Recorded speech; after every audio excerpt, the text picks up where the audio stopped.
दोस्तों कहा जाता है कि जिंदगी में आप उनसे सदैव प्रेम कीजिए जो आपसे प्रेम करते हैं। कभी कभी क्या होता है कि कोई आपसे निस्वार्थ प्रेम करता है और आप उसे नहीं आंकते हैं, आप उनके साथ दुर्व्यवहार करते हैं, तो आपको ऐसा नहीं करना चाहिए।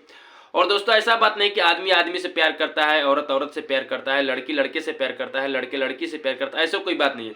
प्राकृतिक भी हमसे प्यार करती है, जैसे पेड़ पौधे, जीव जंतु, जो भी चीज़ें हमसे प्रेम करते हैं उन्हें आपको समझना चाहिए, आंकना चाहिए कि सच में हमसे प्रेम करते हैं।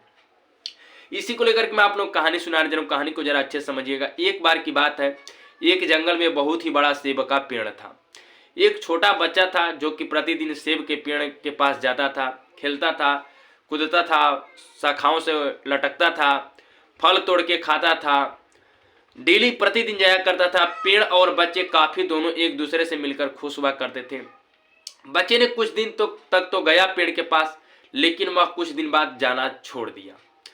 रहते रहते क्या हुआ कि अब बच्चा धीरे धीरे बड़ा हो गया, तो उसे एक दिन पेड़ की याद आई। तो उसने फिर से पेड़ के पास गया। बच्चा काफी बड़ा हो चुका था, फिर भी पेड़ उसे पहचानने से इनकार नहीं किया।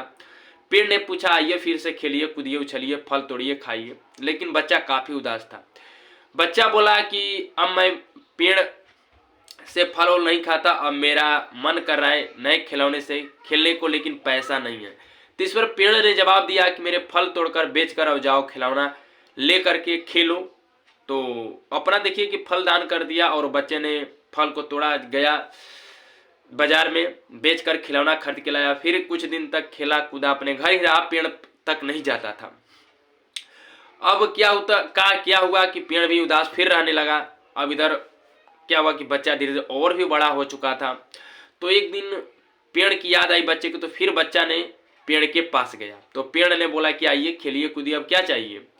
तो फिर भी बच्चा काफ़ी उदास था, बोला कि हमें अब पैसे की ज़रूरत है, हम मकान बनाना चाहते हैं, क्योंकि उसका फैमिली वगैरह हो गया होगा। तो पेड़ ने कहा कि मेरे शाखाएं को काट लीजिए और जाइए घर बना लीजिए। तो क्या किया कि उसका जो भी पेड़ का शाखा था, जो भी तना था, सब काट करके उस आदमी ने, यानी उस बच्चे ने ले जा करके घर बना दिया। रहते रहते अब जो काफ़ी दिन बीत चुका, तो वही बच्चा जो आदमी था एकदम बिल्कुल बूढ़ा हो गया। बूढ़ा हो गया तब फिर उसको एक दिन पेड़ की याद आई। पेड़ के पास फिर आया। पेड़ ने फिर देखा, बोला क्या बात है, अब तो हमारे पास कुछ नहीं है, ना फल है, ना शाखाएं हैं, ना तना है, कुछ नहीं है। तो उस आदमी ने, यानी उस बच्चे बूढ़े ने बोला, जो बच्चा बूढ़ा हो गया था उसने बोला कि हमें अब कुछ चीज़ की ज़रूरत नहीं है, अब हम निस्वार्थ जिंदगी जीना चाहते हैं, हम एक जगह बैठ के अपने इस जीवन को व्यतीत करना चाहते हैं, क्योंकि बच्चा जो है काफ़ी बूढ़ा हो चुका था। तो फिर भी पेड़ देखिए हिम्मत नहीं आ रहा, कहा कि आइए जो मेरा जड़ है उस पर आप बैठ जाइए और अपना बाकी जीवन व्यतीत कीजिए। ये देखिए दोस्तों, इस कहानी से हमें यही सीख मिलती है कि जो पेड़ था, जो प्राकृतिक, यानी प्राकृतिक में ही पेड़ पाया जाता है, तो प्राकृतिक पेड़ जो था उसे अपना सब कुछ न्यौछावर कर दिया और उससे प्रेम करता रहा। बच्चा हालांकि बीच बीच में भूल जाता था, याद आता जाता था, लेकिन पेड़ अपना अंत तक सब कुछ दान कर दिया उस बच्चे के नाम। इसलिए दोस्तों समझना चाहिए कि आपसे कौन प्रेम करता है, आपको भी उनसे प्रेम करना चाहिए। अब बूढ़ा जो है एकदम सोचिए कि वहीं पे अपना ज़िंदगी व्यतीत किया और अपना सारा उम्र बिता दिया। इसलिए दोस्तों आपसे प्राकृतिक प्रेम करती है, आप भी प्राकृतिक से प्रेम कीजिए, आप उसको ना ठुकराइए।